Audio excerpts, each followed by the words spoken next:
Ah, we are live. Welcome, Yes, welcome, we welcome. are. Shalom, everyone. You know, we Hey, always get everybody. caught, we always get caught talking off camera. But it's all good. Shalom, ladies and gentlemen. Welcome to a live episode of Race Matters on this Wednesday evening. What's today's day? Is it 26th? Time is going by so Yeah, fast. I think it's the 26th, right. 2022. Yes, Yeah. it is It 26. is. All right. So we're approaching the end of October. Hopefully your days are going well.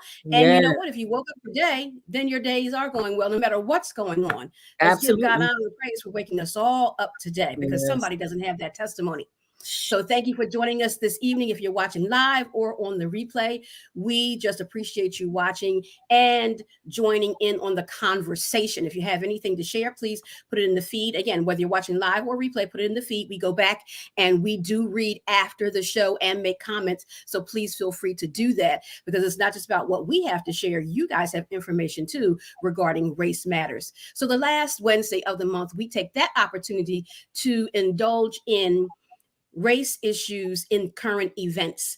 So the current events that involve race is what we do the last Wednesday of every month. So that's what we're going to do tonight. And we have several topics that we're going to talk about this evening.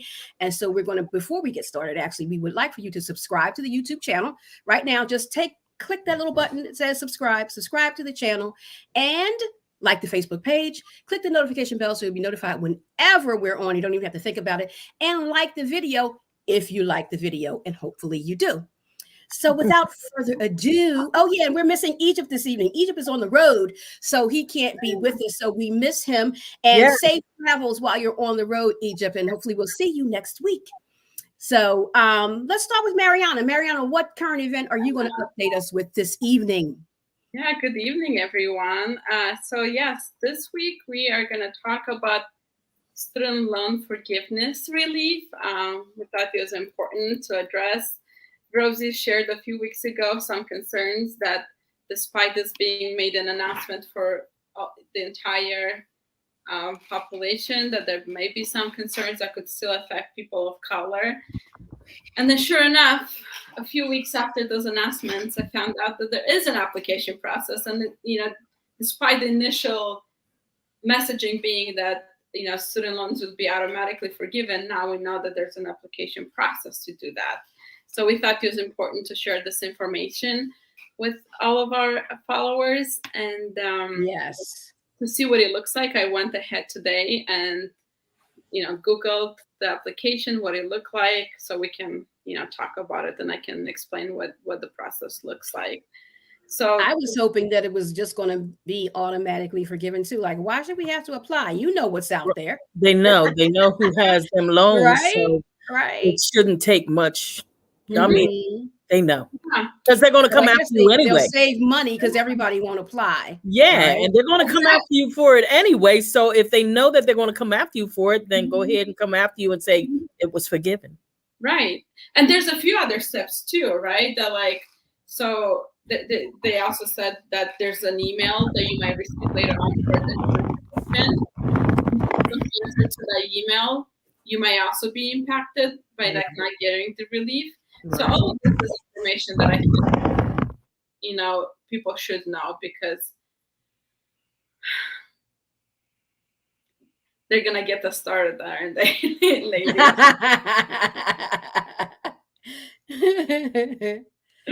No, because again, people could miss that email, and I noticed even in the application. So I did want to say that the application itself, what I did, I went to Google, I typed student loan application. It took me to studentaid.gov webpage, and then there was an announcement there. So you're saying that application is open now, but the debt itself, the discharge, is paused because of a court order. So I know there was a few congressmen and others who tried to sue over this relief because they oppose it.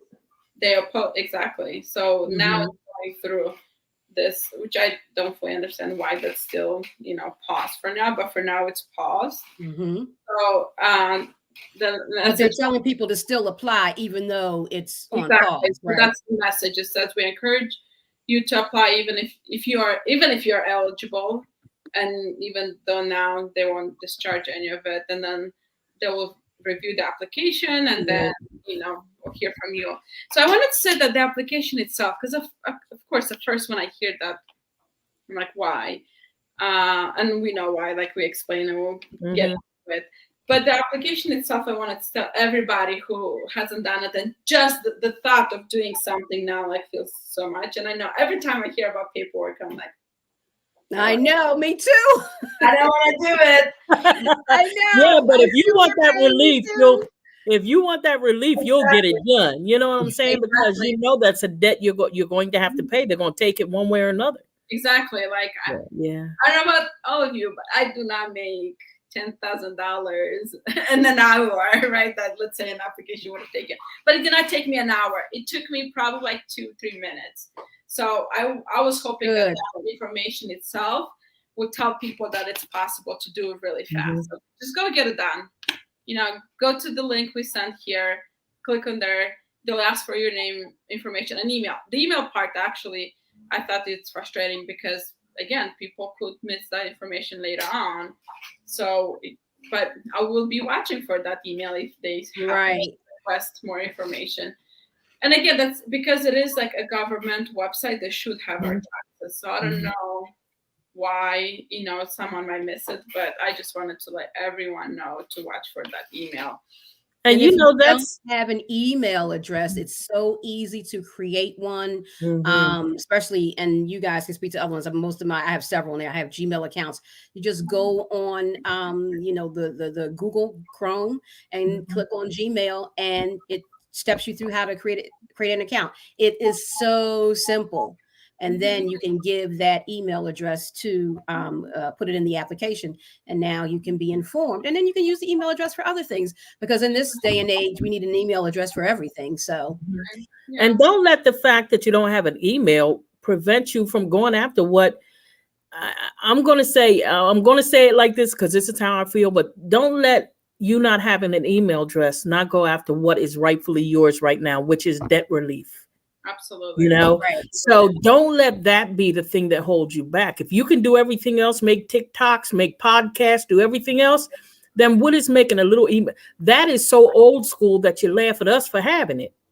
But if it means you can be clear of a debt that that's going to be hanging around your neck for a very long time, make that email address that you laugh at us about. Yeah. And also too, if you need help, there's probably plenty of people in any organization you belong to, for church, if you're in school now, in your family, ask for help, how to fill out the application to go online and do it. It is rather simple, but listen, everybody's not, tech savvy or computer savvy. And that's even like just turning on a computer. So let alone like, how do I just ask someone? And they've been on their phone, so they don't even mess with computers too much anymore because they're on an iPad or a phone. And see, another thing I was going to say, Mariana, which is so important that you're bringing this subject up, because like in the Black community when I was growing up, you didn't get that kind of information. You didn't hear about different reliefs, because later on in years you might hear somebody say, well, you can go and look into the government because they have relief for this, that, and the other thing. But it wasn't in our community and told to us. Yet when I met guys at my job, they said, well, you can get a grant for that and you can get this for that. And I'm like, what? Because they have the information. It's given, the resources are there. And I don't know if you remember hearing this, Sharon, but they used to say back in the probably 18th century or whatever, they said, you want to hide something from a Black person, put it in a book. How old do you think I am, Rosie? We probably don't remember this back in the 1800s. No, I'm just saying you and I heard it. What you meant. But we've heard that so much. And I've heard that. It's like it's letting people know, hey, make sure you write stuff down, because this is how their mentality was. These people don't like reading, so they'll never get that opportunity because they will never go in and looking for it. But this is so important that you're bringing it out, because yes, today we do read stuff and look at stuff. So it's important for you to put that website and everything and tell people how to go about getting that done. Exactly. I applaud you for that, please. Yeah. Because what helped white people in the past was access to resources, right? So what made it difficult to find information in the books is because there was no resources, during the first years of education, right, for a person of color. So now we're saying, whenever we find out some information that we think is important, we're going to get the information out there. And many people, I'm sure, that watch us even probably already know this. They probably heard there's an application. We don't know, but if it helps at least one person, realize that actually the messaging is a bit different than what we initially heard. Because that was I remember myself on the show, Rosie. Last time we mentioned this was, I think, on I don't know if you were there, Sharon. I think it was the three of us in Egypt. And I myself was like, well, I think it's automatically, because they just said, you mean that's what I thought too. And that was the information I said before. Not that otherwise, we want to clarify that, but it's little things like that matter so much. For example, last week we talked about your experience with, discrimination and lawsuits. That's also something I didn't know, that, what's the time limit after which you no longer file. So these are all things that I think need to be information is as far accessible as possible, so people know this stuff. And see, a lot of us learn because we learn by our experience. We find out why we can't get things done, but then we're able to pass that information on to others to say, hey, the reason why I couldn't go that route is because I didn't do it in the time frame that the law says I have to do it in. And because of that, I missed out on a bigger lawsuit than that I should have had. So if you find yourself in this situation, that this is, you got to handle it like this, and like I told him last week, document everything, write everything down. If the boss coughs, just write it down. He just coughed. I don't know if that was something against me. I mean, just crazy, but just document, because even when you go to places and do things like that, they're going to say, do you have documentation? Do you have anything proof and stuff? And I think I was lucky because I wrote so much stuff down. I went in with a pamphlet. I was like, here, but because of the time frame that I did it, I was past what I could have, filed it as what it really was. So we had to go about it a different route. But this kind of information, discrimination, how to file, when to file, getting the student loan debts and stuff paid for. And now that it's not automatic, y'all actually have to go on there and put the application in, because, they're going to say, hey, they're going to come and they're going to give you, free you up of that debt. But they never say, but you first have to do this. And now that you're giving that information, it gives it to a lot of people to be able to do that. Exactly. Thank God it's not complicated, because that's the first thing. That's the first thing I thought of. I was like, oh my God, it's going to be a complicated application. Right. Yeah. How many pages? And I've seen people sometimes I would say oh, this process, it's not that much. And then people are like, oh, but I have to do something, whatever. I'll just pay the money for others. Right. And I, by myself, it took me years to apply application. My English tonight is not working. For the citizenship application, right? It took me a while to do it again. It was a lot of paperwork and some money involved. But in this case, it's not long. It's very short. So I wanted people to know that. And hopefully that means maybe isn't it a deadline for this too? There's a deadline. It's a year away from now, but we have 1 year to apply, which oh, I thought the deadline was December 31st of 2023. I thought it was get it in, guys. Get it in. Okay, well, that's good to know. I thought it was this year. Thank you for clarifying that. Yeah, I have to go one more time, but I'm very sure that it's 2023. And I also read that you can apply, do a paper application for those who may not be, tech savvy or whatever. But then, of course, I read that online. So if someone is not tech savvy, like, well, you got to go online to read that. How do you get the application? You know what I mean? But, right? Yeah, and even this link to get the application. But if I don't even want to do anything electronic, so I guess, it's so even hard to think about the old-fashioned way. So when we didn't know something, How did we find out something? We would call, but what did we call? Information? Yes. We called information. Do they still do that? Probably. They still do. They're probably just a few people in the office. So what was it? Is that the 411 now? O for operator. You can call O for operator and then ask them, I'm trying to look into this, or how do I contact them? Okay, so then I guess that's what some of those some people can do who want a paper application, call information operator and ask, hey, I need the number to, the government for the student debt relief. So, and I'm sure then they can give you the number. Man, it's so crazy how you just like, it wasn't even that long ago that we were doing things that way. Yeah. Wow. Okay. So I did look it up because the website was crashing. So that's another thing that happens, right? Like this website already crashed so many times. So makes me wonder if that's another reason why some people might like try to go and then it doesn't work. Right. So who knows when they try again. But the deadline is next year. However, I also encourage people to get that done as soon as possible. Right. Is it possible that that we can somehow like get a picture of what that application looks like and put it on the site, like for people who look at it later, they can get an idea of what it looks like and say, listen, this is all it is. Don't be afraid to go in there and get it because this is all you have to fill out. Is that possible, Sharon? Put it on what site? Like how people make comments. If Mariana can, just take a snapshot of it later on. Yeah, so. I know she put the link there, but for some people who might say, "Oh, I don't know if I want to go to that because it's probably a long application," that she could take. But she just told them all you need is your name, your email address. Right. So you don't. It's not. It was what 3 things you had to answer, Mariana? Just like name, email address. I think a number that was optional. Like there was a lot of information.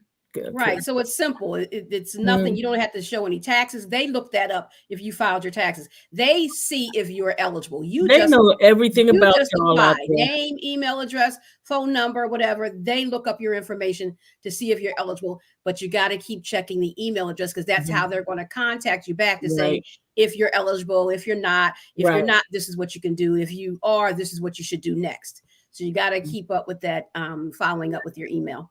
Yeah, I don't know what that process might look like later on if they contact you. That could be very short or maybe not. They might. You did say they might contact you additionally about your income and all of that, which I don't know. But yeah, I could always take a screenshot of that and add it under today's the comments just to like show what it looks like. Good stuff, Mariana.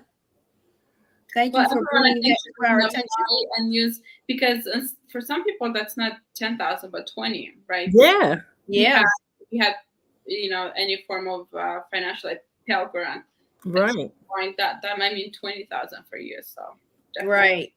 Listen, that's money, guys. That's money in your pocket. Right. I'm trying to get mine.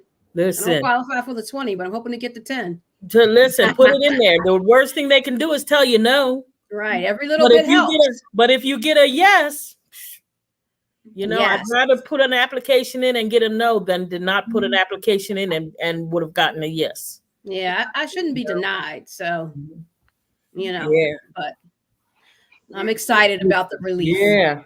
And trying to get rid of the other 10. I only got about 20. Now I got to figure out how to get rid of the other 10. Look, hey, you never know. Maybe they'll say since not too many people are applying, just do the whole 20 for her. Come on, right? Give her a favor, God. Take the whole. Right, that's right. Favor. Thanks, Mariana, for updating us about the student loan debt relief. That is crucial, I think, information for us to know. So just because it's it's on pause because some people disagree with this plan, still apply. Our president, Joe Biden, is saying still apply because it's just a pause. It doesn't mean it's not going to happen. And you know what's so sad? To the last minute. So therefore, just get it in now. The sooner, the better.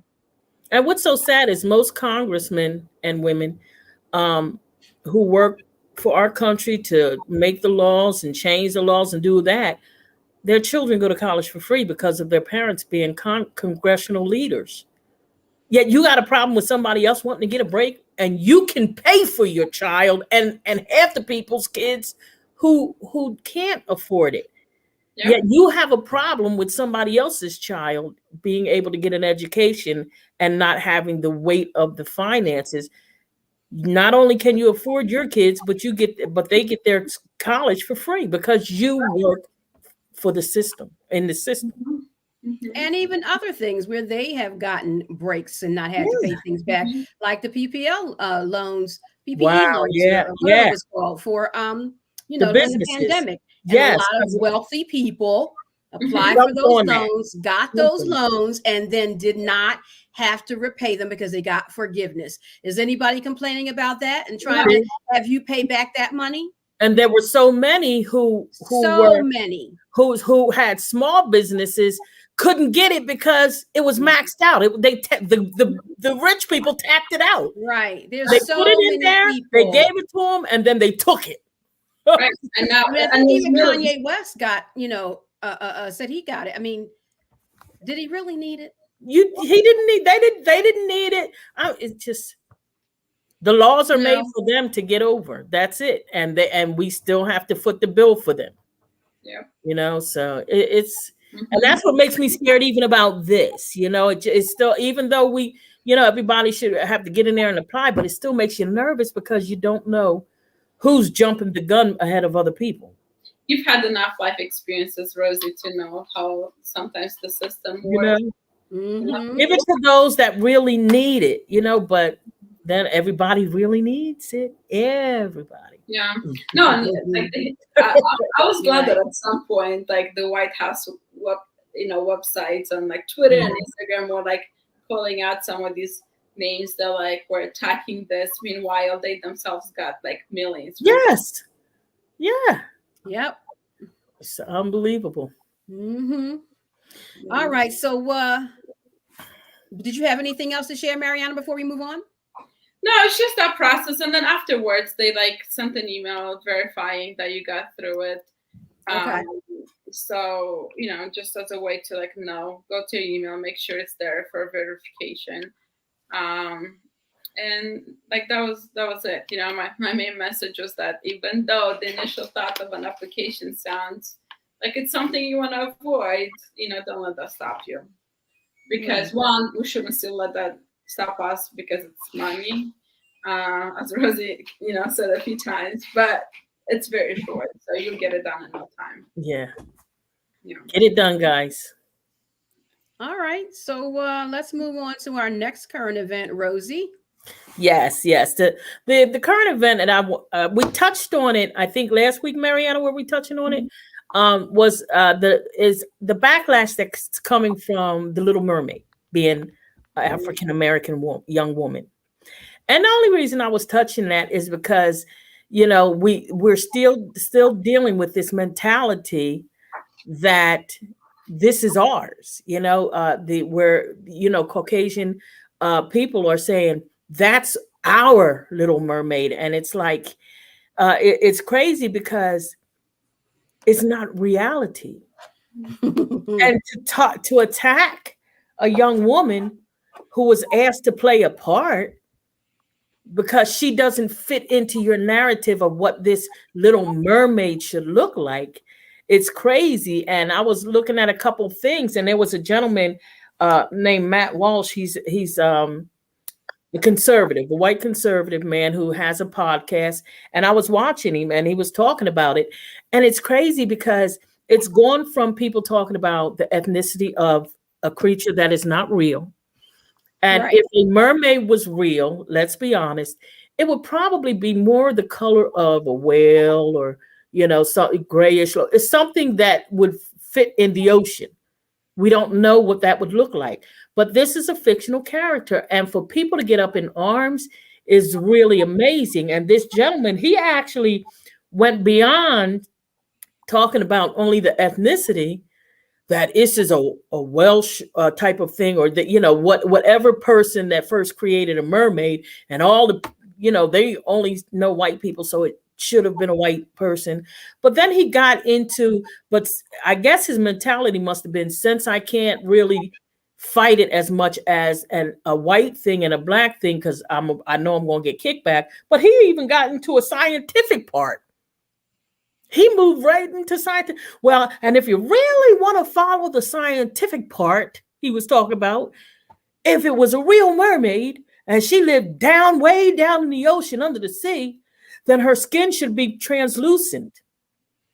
And you should be able, dude, come back to Earth, planet Earth. Come on back here. Okay? This isn't Leviathan or anything. Why are you taking it that deep? Right. That's how deep it is for him. Yes. That the Little Mermaid is so important to you that you have to completely deface the Little Mermaid altogether, since it doesn't fit your narrative of what she should look like. And then he started talking about all the other different princesses and different things, and what country, wrote these stories up, and they look like this and they look like that. And then he started talking about, well, they do Mulan, and Mulan is this national. They did her as this national. Those are realistics. Those are humans playing parts. You've got Indians, you've got, Africans, you've got all of these different races that could be a realistic person. But we're talking about somebody swimming under the sea, dude. And wasn't there a Little Mermaid before this new one? Mm-hmm. Right. And what was she? Ariel. She was white. Right. Exactly. So you had your white mermaids. So and that's we have one of color now. And that's what I was telling them. I said, listen. And this is what I was talking about on the show when we were talking before. I think it was me, Mariana, and Egypt. And I said, we have had white princesses shoved down our throats all of our lives. Mm-hmm. We didn't question it. It was a cartoon. It was a princess. We want to be a princess. But just like with the real world with drugs, how when the face of the drug addict changed, then the narrative changed. They're no longer addicts. They're now sick people. Now we have a thing where since the face of the princesses are changing, now we have an issue with these princesses and all of this stuff. Now, when it looked like your kids, you just loved it and couldn't wait to take them. But now you don't even want them to see this Ariel movie because she's the wrong color for you. And the amount of times that white actors played, African people, Mm-hmm. they played Native Americans, right? It's like, how many times have white people been cast to represent another ethnicity? Moses. Mm-hmm. All of these biblical characters who were supposed to be coming from Jerusalem and everything, were played by white men. And even I think I mentioned this a long time ago, but even the Lone Ranger. When I looked into the history of the Lone Ranger, found out that it was based on a black man who actually went across to different Indian nations and talked to them, learned all their languages. And they deemed him the Lone Ranger because he could go and make peace with the white people and the Indians because he spoke both languages, and he helped them, get some kind of peace between them, to talk to them and understand them.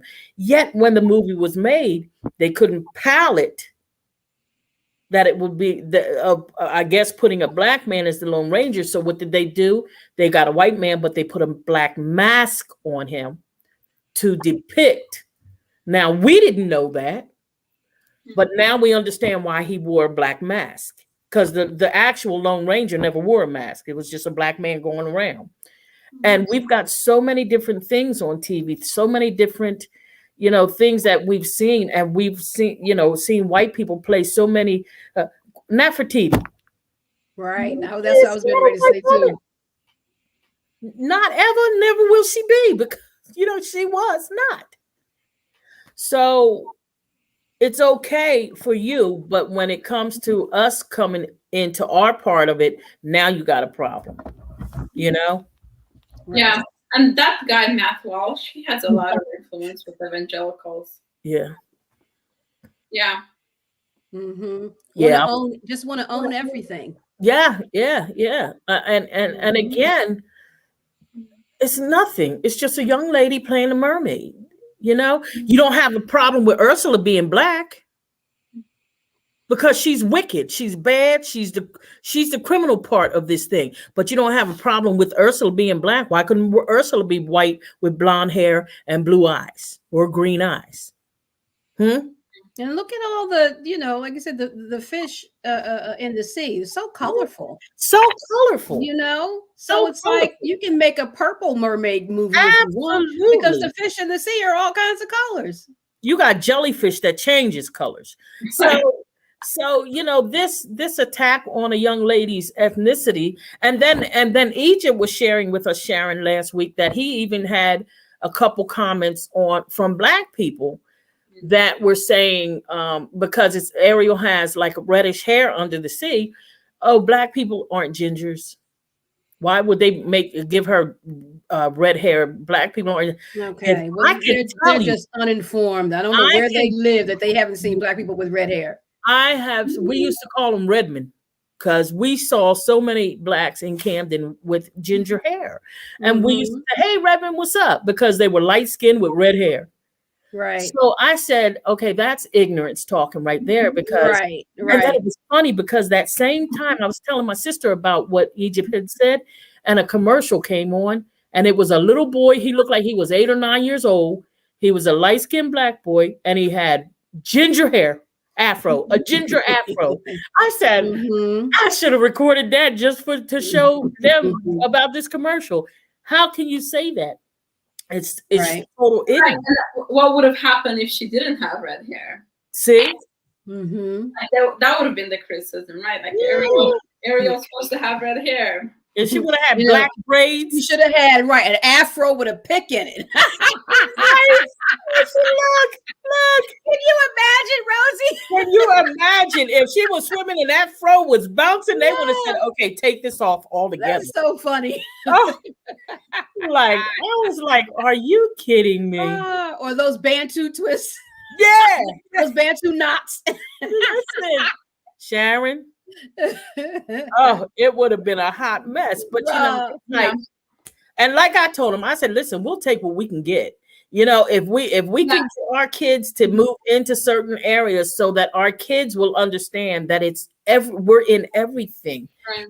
That we are America. Yeah. We are a part of mankind, and that we're a mixture in everything. Yeah, that was the other comment, right? That like some were concerned around like now that it's popular, right? Because of Black Lives Matter movement and all of that. Like now is when this is happening, and I guess Disney benefiting money, as a result of this happening now. Like and that's the one thing the gentleman Matt Walsh was talking about. He was this erasing of their ethnicity. You know what I'm saying? He was actually pointing at the fact that they're trying to just delete us from everything. That's the fear. That's the fear. That's the overarching fear of all of this. Yes. Because it's the browning of America, right?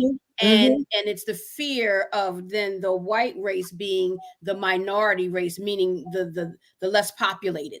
In the country.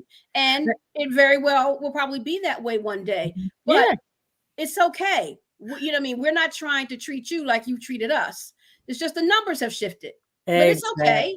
Exactly. But the fear and the power and the privilege of losing all of that because our numbers are lower. And you know what, Sharon? On the Roland Martin show that I was watching a Roland Martin show, and he had Jane Elliott on. Yeah. And they were talking about the Little Mermaid incident. And then she said, people are afraid that their whiteness is being erased. She said, you're not white. You are not white. She said, you want to see a truly white person? She said, albinoism.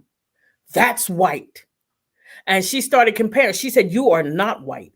This person would be white because they have no they're completely white, eyes are red, they have no pigmentation at all. She said that is true whiteness, right? Which is why, to me, the idea of white and black is socially constructed and not like accurate. Because again, right, like between like my skin and you ladies, it's just a different hue, right. right? Of So the black zero. people aren't black either. It's more of shades of brown. Right. Tan. Listen, Yeah. we go from eggshell all the way to mocha, There you go. chocolate. We have all these colors, but none of them is black and none of them is white. Exactly. Right. Like Right. I'm not white. Like, you know, You aren't. we've done this before. A piece of paper. Right. Exactly. That's white. Right.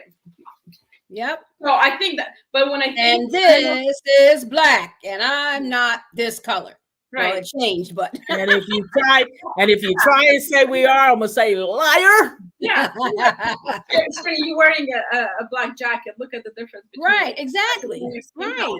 My skin is nowhere near the color of this jacket. But words have power, and when we Yes, they do. They do. White and black, we're almost automatically highlighting a huge difference, right? Exactly. Between white and black, there's this huge difference. Meanwhile, we are a lot more alike than different. Mm-hmm. Yeah. Not only that, but we talk about and then we talk historically, right? Like we sometimes would associate, you know, white with like purity and those sorts of things, and then yes, black sometimes it's, you know, associated with like darkness, evil. Right. So, but you're only telling little white lies. Yeah. Right. Or white collar crime. Mm-hmm. Right. Yeah. So a lie is a lie. A crime is a crime. Get over it. There are no shades to crime. I'm sure you guys probably heard. This has been, I don't know, sometime I guess in the past 5-7 years ish, when they were talking about Idris Elba playing the part of James Bond, and people were up in arms because James Bond is white. You can't have a black man playing that part.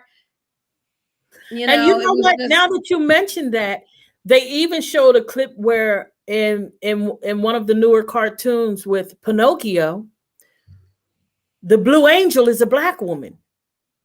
And they said the people went off because how can they make that the Blue Angel is a black woman? How dare they? I'm like, there is no such thing as a blue fairy.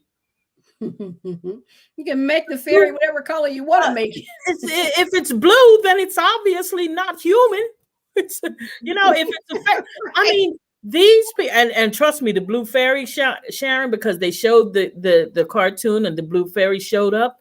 She has an afro and all. I'm like, yeah, girl. Yeah, girl. But everything is blue. It's like a blue, it's blue, but it's a black woman with a short afro. I'm like, yes, lady, do it. Grant Pinocchio his lion wish. Now that you're speaking of afro, I recently we have found like our high school pictures. Remember, like you get your whole graduating class. Mm-hmm. Yeah, and it wasn't that long ago that we finished. And while looking at that, you know, like, you know, my sister and I were noticing just how many like black girls had their hair pressed and it was straight. Like there was barely any afros, and that was just like what, mid 2000, you know, like 2007, 2008. Well, you're looked at for your hair. I mean, look at how the young boy who was a wrestler, he had dreads, but his dreads were maybe 3 or 4 inches long. They weren't that long. They were short because they barely came down to his neck. But he was doing the final wrestle, which he had won all of them. So this was for the trophy. And the white, what are they? The referee or whoever he was, stopped the last wrestle and said his hair was not to specs and that he could not fight, or if he did want to wrestle, he had to cut it. And they stood on that daggone platform and cut that boy's dreadlocks off his head that he probably been growing for years. And in order for him to wrestle the final wrestling match, they had somebody walk up to him with scissors and cut his dreads off. How horrific and racist is that? You know, I mean, that's why you've seen through the generations, Mariana, you might have seen a lot of the young girls with the pressed hair and all of this, but because we you would be laughed at and stuff like that. Now, of course, we weren't in Camden because we all had pretty much the same kind of hair. You know what I'm saying? But in areas where it's a lot of white people, don't go on a job. Well, you can today because you can actually use that against the job, but don't go on an interview and have dreadlocks and stuff. Yeah, we have to figure out, we have to do a lot of thinking before we go, in professional environments, Yes. with, what we're doing, how we look. Should I wear this certain wig? Because I know when I do my presentations, and I consider my audience, I was like, so I'm going to wear a certain type of wig, right? Versus another certain type of wig, depending on my audience, because I know. You know what I mean? And it's not like the words that are coming out of my mouth are going to be different based on my hairstyle, but I know how I'm going to be perceived. And even when the words came out of your mouth, they were surprised. They could not believe. Yeah. You see what I'm saying? So the dance for us is so relevant, because even with me, I told you on here in the past, where I would go into different job areas or go talk to certain people, and I had to actually change my lingo, how I talked. I can't talk the way I would talk to a person in Cherry Hill in Camden. That ain't working. That's not going to happen. And then if I go to a Spanish community, I have to shift again. I may not be fluent, but I can get my point across. You see what I'm saying? So the dance is there, and we are always mindful of where we are, because we have to make sure that we're not offending anybody, regardless of the fact that we are being offended.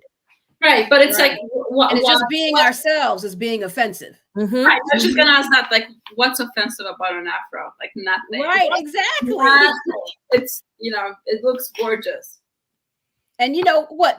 It's now being legislated and into law that Black people can wear their hair naturally in the professional, in the work environment. Like that's gonna be a law. That's insane. Right, and like there's nothing about that. Like that's again unprofessional, because even to take care of that, to take care of an afro, you have to put a lot more effort, right? Like my absolutely. I used to wear one. Man, that's like a struggle. Yeah. Well, let me tell you, you may not like the fact that we come in with braids and stuff, but you sure didn't mind it when Bo Derek showed up and called her a perfect 10. So it's all with the mindset of who's doing it. Yeah. It's acceptable it's not unacceptable when we show up, but when your children show up with it, then you can palate it better. Yeah. It's just a lot. It's a lot wearing this brown skin. I'm telling you, it's exhausting. It can be kind of exhausting, and people don't understand how draining it is to try and fit your narrative. And I'm doing a somersault. I'm doing backflips and somersaults, which I don't do anymore. But to know that that's how I had to survive is by portraying a certain type. And the people are, oh man, you are so nice and this and that. Oh wow, and well, I'm quite sure if I was white, you wouldn't have to say that I'm so nice. You'd be excited to have me in there. But it would just be normal. It would be normal. Why is it normal? Matter of fact, you would put me on a pedestal. Oh, got a white girl climbing poles and going in crawl spaces. This girl is somebody to really be, respectful of. But we have to do a dance. So, yep. There you have it.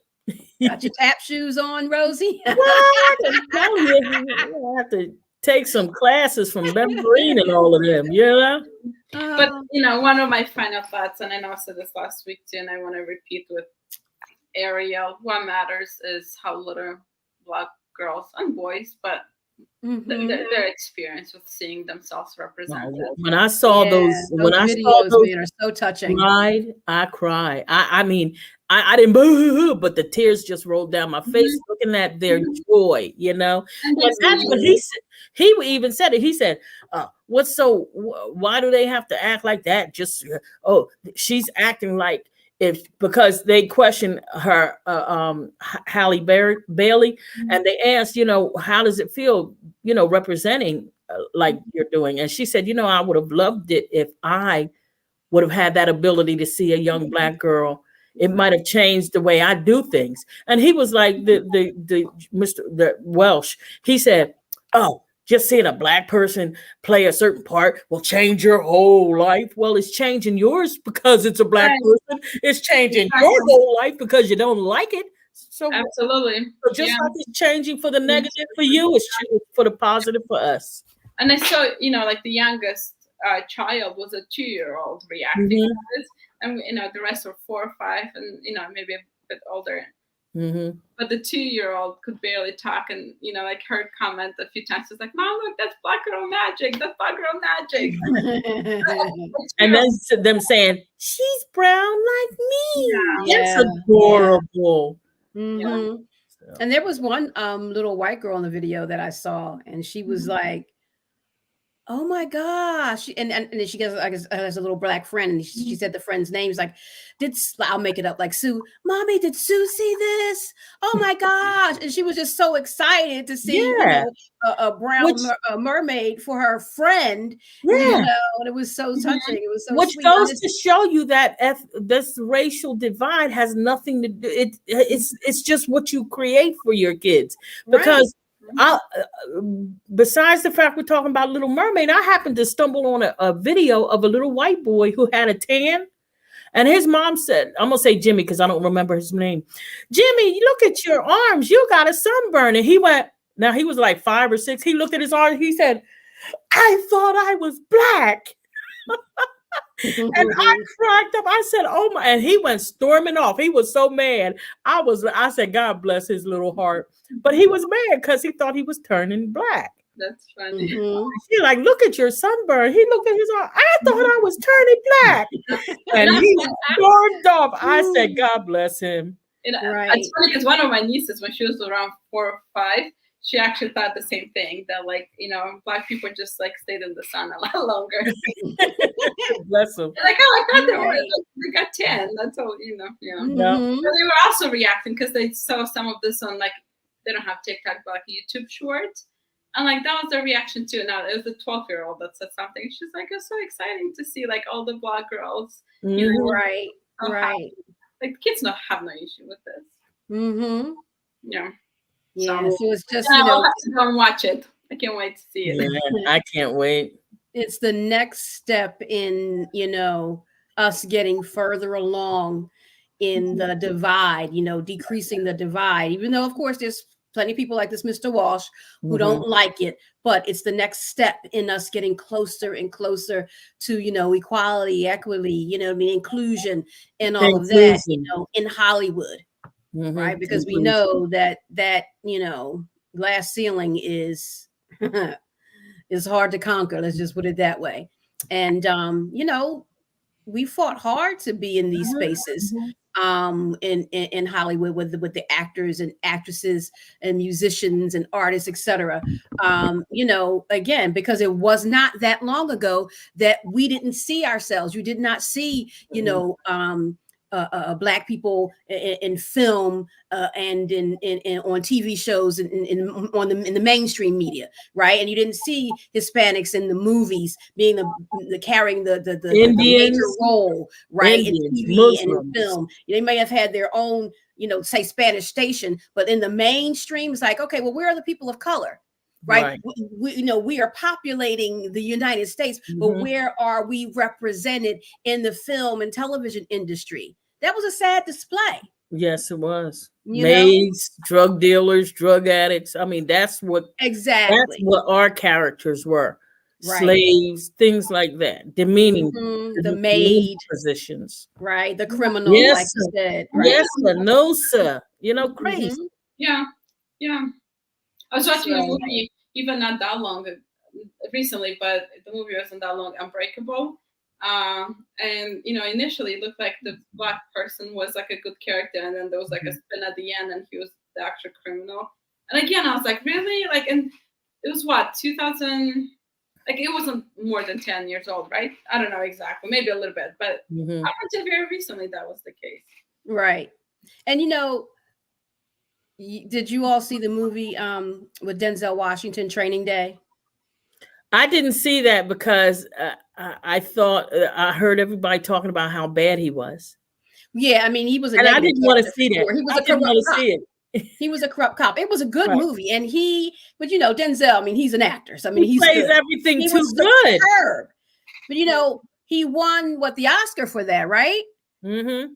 And so, but why did it take him playing a criminal cop to finally get the Oscar, right? And so you remember, him in Glory, everything right? he's ever Him and played. Malcolm X, like his portrayal of those characters wasn't any worse, right? As a matter of fact, you might even say better. His acting chops are stellar no matter what. But how profound those movies were versus a typical, bad guy movie, you know what I mean, that you're kind of making up, right? Yeah. Versus historical characters, who he has portrayed like no other could portray them. But he did win Best Supporting Actor, right, for his portrayal of the character in Glory. Am I right? The supporting actor, yes. Supporting, right. But I mean, he probably should have won an Oscar no matter who he was up against that year, right? As well as Malcolm X. So, there's still these other elements. We're going to give you an award, but look at the character that you played. It's still, the criminal character. Yeah. It's unfortunate, but I mean, if that's how we've always been portrayed, and it's sad, that that's what it took to get him an Oscar, to be that type of character, and everything he played, he puts he becomes the character, right? And I know you haven't watched it, Rosie. I'm just saying he makes you hate him in the movie, but that's because his acting skills it's so good, so on point. That is why I haven't watched it, because everybody had talked about it. They said, "Oh my God, Denzel is good." Oh, but it's a good movie. And he did all this, and he's a criminal guy. And I said, I can't watch that because I love that man, and I will be so mad. I will still love him, but I'd be like, oh God, I'd slice his throat if I was, and I just want to keep loving him and seeing him in the light that I've seen. Thank you very much. Even in that one where he was in that one where the spirits jump from person to person. Remember that one? I didn't see that one. You got to see it. But from a touch, this demonic spirit would go, just like if I walked past you and brushed arms, it would jump from me to you. And I can't think. I remember seeing the previews, but I never saw it. Oh my gosh, that's a good one. And the ending is devastating, but still, it's good.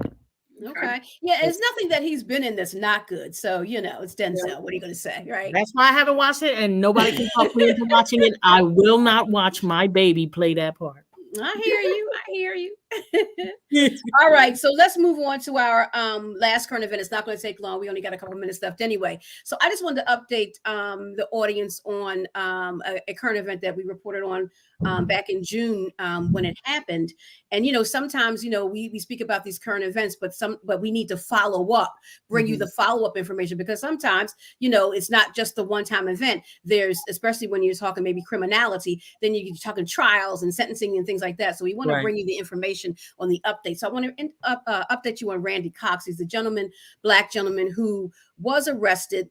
I'm not even sure what, wasn't anything serious, like major. And so he's put in the back of a police van that didn't have any seatbelts. He was handcuffed, no seatbelts. And so they were driving, two officers, one in the passenger seat and one in the driver's seat, and the driver slammed on brakes, he said, to avoid an accident. And so the guy in the back handcuffed, Randy Cox, because he slammed on brakes, and there's no seatbelts or anything. His body slammed forward, and his head first hit the back of the cab area in the van. And so they go, and he starts, help, and the guy, one of the police officers that's in the passenger side, comes back after they still drive for a while. Then he went back to see, and he's like, what's wrong with, but the guy is like, help, or whatever. So he asked him to move, and I can't move. Oh yeah, you can. All this kind of stuff, all these shenanigans. So he calls for a paramedic, but he's tells the paramedic to meet him at the police station, At not the right precinct. there on At site. the precinct, yeah. Exactly. And so they drive back to the precinct. The paramedic has not arrived yet. And so, then other police officers come and they're talking about, get up, you can get up. And he's just kind of like flailing around. Like now, a rag I'm doll. not even a medical person and I'm watching a video. I'm not even sitting there in person. Horrifying. And I can see this man is paralyzed.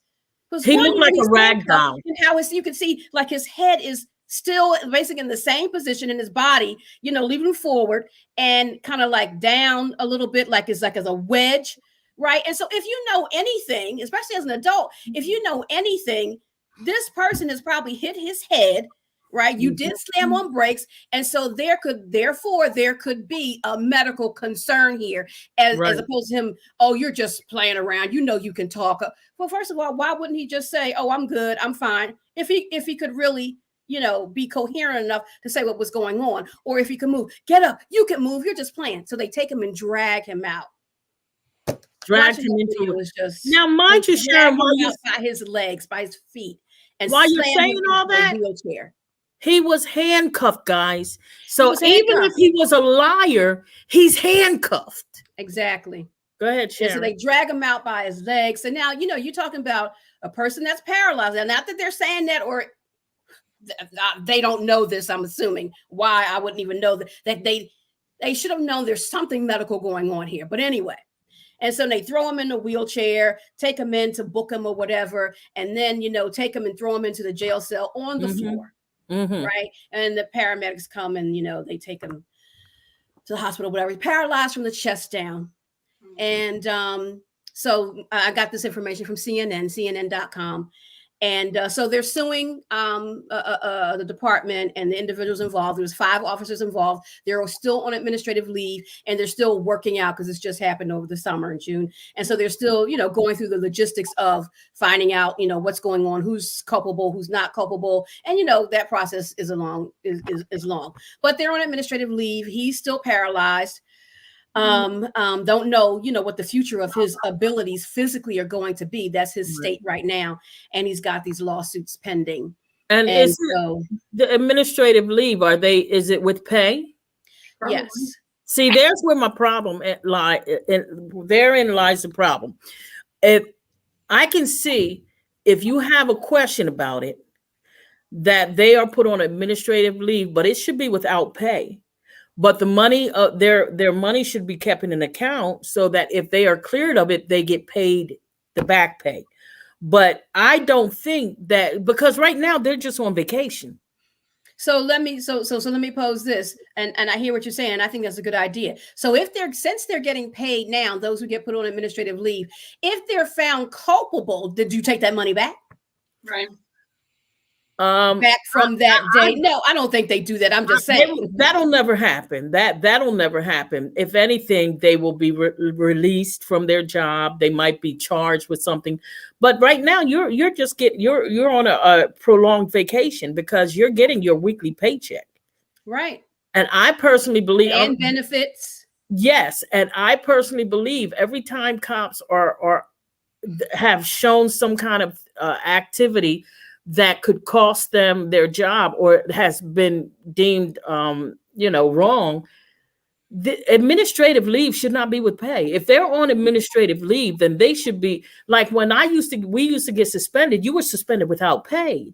Mm-hmm. Administrative leave is suspension with exactly. Pay. And I believe that, your paychecks, they got enough payroll. They know they didn't pay you. And then if you need back pay, just like with me, when I had a problem with my job and I was on an unpaid leave of absence, when it came out that my being out of work was legitimate, they had to pay me my back pay. Right. Same thing with you all. If it's found that you're innocent, you get all of your back pay. So you still had a prolonged vacation, but you shouldn't be sitting home enjoying life. You should be crying right now because you ain't had a paycheck for weeks or months. And on top of that, you cause this human being to be paralyzed the rest of their life. And eventually it'll all come out. Hopefully that's not the case, but right. And so then I'm sorry, Rosie, what were you going to say? No, I was going to say, and then the lawsuit should be put against them once it's found out, because they should be culpable. If the job is saying they're culpable, then they should have to come out of pocket too. There should be some kind of civil action because of the negligence of them not strapping them in or something. Even if they claim that, oh, we have these vans and they don't have seatbelts. This is 2023. School buses have seatbelts. Mm-hmm. Your excuse is not it. Just like when you break the law, they said ignorance is not an excuse. Right. Cops and I think, some of his Randy's lawsuit is civil. So there's a monetary value that will be placed on that if he wins the civil case against the police department and others. So there will be a financial payout if he wins. I mean, he's paralyzed. The video shows the whole thing because there's video in the back of that van. I mean, and it is just disheartening if any of you don't show videos like that on this platform, but obviously you can look it up. But I'm just warning you now. It's horrific. It's horrific. Yeah, it's just horrible, So that's the update on Randy. And we pray that that his paralysis is not lifelong. Right, and that he gets justice is served in this situation. Yes, that he gets justice. Absolutely. So thank you, Mariana. Thank you, Rosie, and thank you, audience who's watching live. Those of you who watch on the replay, everybody matters, just like race matters. And so we thank you for joining us this evening. Join us next Wednesday for another live episode of Race Matters. We love you. God bless you. Don't forget to subscribe to the YouTube channel right now. Then hit the button, subscribe, or like the Facebook page if you're watching there, like the video, and click the notification bell. We love you. God bless you. Have a good evening. Shalom. Shalom, everyone.